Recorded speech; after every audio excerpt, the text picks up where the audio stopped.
all men are created equal, endowed by their Creator with certain inalienable rights. I think that's one of the most important sentences in the English language. The consensus was A, slavery was wrong, but B, it was going to die out of its own weight. Even the founder who declared all men are created equal never freed a single slave in his lifetime. Even Southern slave owners recognized that slavery is incompatible with the values the American Revolution claims to stand for. My great-great-grandfather was purchased by an army surgeon. My ancestor was Dred Scott. At first it was just about their family, but ultimately it was about a nation. What Dred Scott did was to say, yes, they said all men are created equal, but they didn't mean it. And that led to a grave perception of a threat. The North finally cared about slavery in a way they hadn't before. And then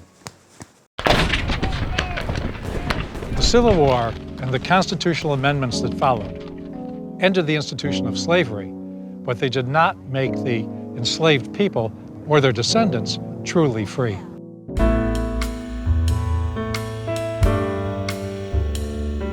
Former slaves are barred from so many occupations. Segregation becomes the law of the land.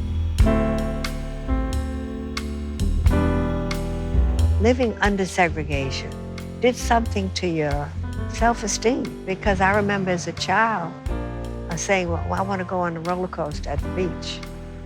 And my parents said, no, we can't go on that. You can't do this.